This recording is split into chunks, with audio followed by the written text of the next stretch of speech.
السلام علیکم۔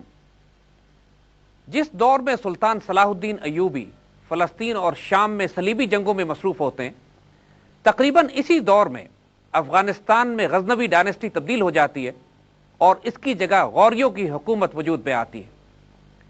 تقریباً 1192 میں وہ دور کہ جب سلطان صلاح الدین ایوبی رچرڈ دا لائن ہارٹ کے ساتھ آخری امن کا معاہدہ کرتے ہیں اور تیسری صلیبی جنگ ختم ہوتی ہے، تو یہ وہ دور ہوتا ہے کہ جب عین اسی وقت غوریوں میں سے ایک شہ سوار شہاب الدین غوری دہلی کے قریب ہریانہ کے صوبے میں ایک میدان جنگ میں راجپوت ہندوؤں کے سامنے صف آرا ہوتا ہے۔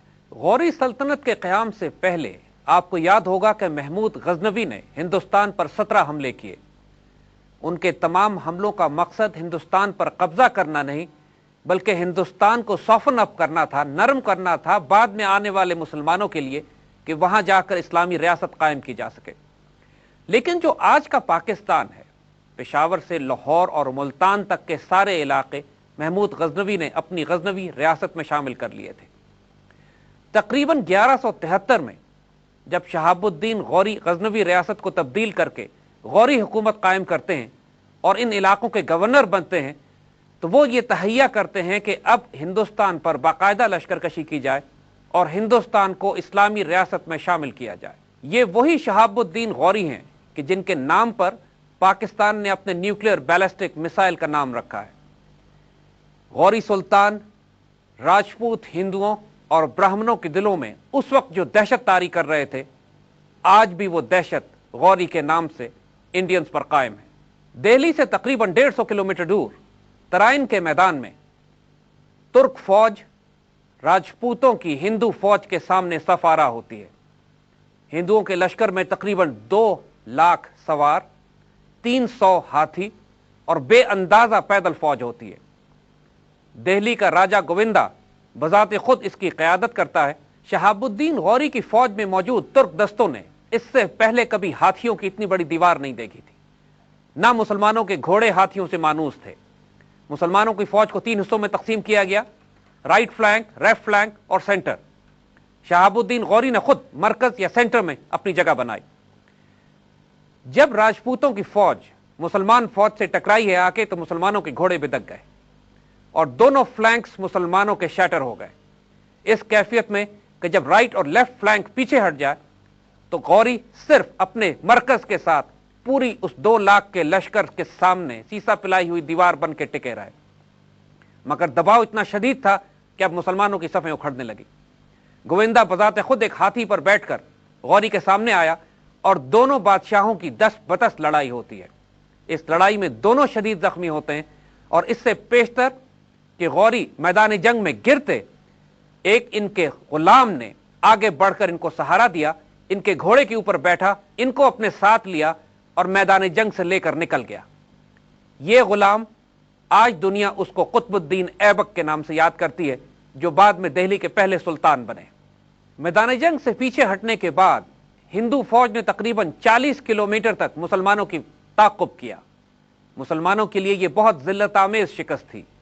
مسلمان دستے غوری کی قیادت میں لاہور پہنچے اور یہاں پر مسلمانوں نے اپنے آپ کو ری آرگنائز کیا، لیکن مسلمانوں کی یہ پہلی کیمپین تقریباً ختم ہو چکی تھی۔ یہ فیصلہ کیا گیا کہ دوبارہ غزنی جایا جائے اور وہاں جا کے اپنے آپ کو ری گروپ کریں گے اور ری آرگنائز کر کے آئندہ آنے والے سالوں میں دوبارہ ایک ملٹری کیمپین کو لانچ کیا جائے۔ شہاب الدین غوری کو اپنے جنرلز کی ناکامی کا شدید افسوس تھا۔ انہوں نے اپنے دستوں کی ناکامی کے ذمہ دار اپنے ان سرداروں کو ٹھہرایا کہ جو پہلی دفعہ اس جنگ میں آئے تھے اور ہاتھیوں کا مقابلہ کرنے کے بجائے راہ فرار اختیار کرنی مناسب سمجھی۔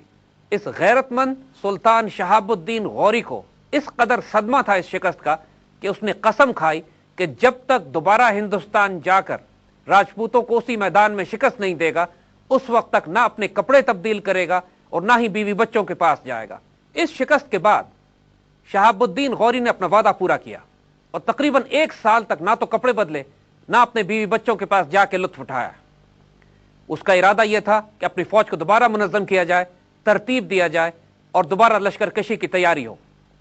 لیکن اس کی فوج کو اتنا شدید نقصان پہنچا تھا اس پہلی ترائن کی جنگ میں کہ اس کے سپہ سالاروں کے مطابق ابھی کئی سال لگنے تھے کہ اس کے بعد مسلمان فوج تیار ہوتی دوبارہ لشکر کشی کے لیے۔ لیکن اس دوران ایک غیر معمولی واقعہ ہوتا ہے۔ سلطان شہاب الدین غوری اپنے محل میں سو رہے ہوتے ہیں تو ایک خواب میں ایک بزرگ کو دیکھتے ہیں جو ان کو دعوت دیتے ہیں کہ آؤ، ہندوستان تمہارا ہے اور اب تم نے ہندوستان پر قبضہ کرنا ہے۔ یہ بے چین ہو کے اٹھتے ہیں اسی خون آلود لباس میں جو انہوں نے 1 سال پہلے ترائن کی جنگ میں پہنا تھا اور ابھی تک تبدیل نہیں کیا تھا۔ اپنے جنرل سے مشورہ کیا جاتا ہے اور تمام جنرل یہ کہتے ہیں کہ اس بات کی کوئی امید نہیں ہے کہ ہماری فوج کئی سال تک تیار ہو سکے۔ مگر اگلی رات پھر خواب میں وہی خوبصورت بزرگ آتے ہیں اور اب کی دفعہ ڈپٹ دے کے کہتے ہیں کہ جب تمہیں بلایا جا رہا ہے ہندوستان آنے کے لیے تو تم کیوں نہیں آتے ہو؟ اب سلطان غوری اٹھتے ہیں اور آس پاس کے تمام اللہ کے نیک صالح بندوں اور فقراء سے رابطہ کرتے ہیں اور اس خواب کی تعبیر پوچھتے ہیں۔ ان کو ایک فقیر تعبیر یہ بتاتا ہے کہ اب روحانی تائید آپ کے ساتھ ہے، آپ کو حکم دیا جا رہا ہے کہ آپ ہندوستان جائیں اور ہندوستان پر فتح حاصل کی جائے گی انشاءاللہ۔ جب سلطان یہ پوچھتے ہیں کہ وہ بزرگ کون ہے تو وہ فقیر خاموش ہو جاتے ہیں اور کہتے ہیں کہ یہ ایک ایسا راز ہے کہ جو فتح کے بعد آپ کے لیے کھلے گا۔ سلطان پھر جنگ کی تیاری کرتے ہیں اور اپنے تمام امیروں کی رائے کے خلاف 1,20,000 سوار تیار کیے جاتے ہیں اور پھر منزلیں مارتے ہوئے سلطان ایک دفعہ پھر دہلی کے قریب اسی میدان میں پہنچتے ہیں اور اب کی دفعہ ان کے مقابلے پر پرتھوی راج، راجپوتوں کا سب سے بڑا بادشاہ 5 لاکھ فوج اور 3,000 ہاتھیوں کے ساتھ براہ راست کمانڈ کرتا ہوا اس میدان جنگ میں آتا ہے۔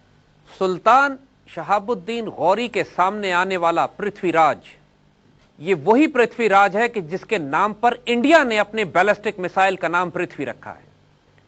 یہ تاریخ کا ایک عجیب اتفاق ہے کہ اس میدان جنگ میں غوری اور پرتھوی آمنے سامنے آئے اور آج بھی پاکستان اور انڈیا کا نیوکلیئر ڈیٹرنٹ غوری اور پرتھوی کی وجہ سے قائم ہے۔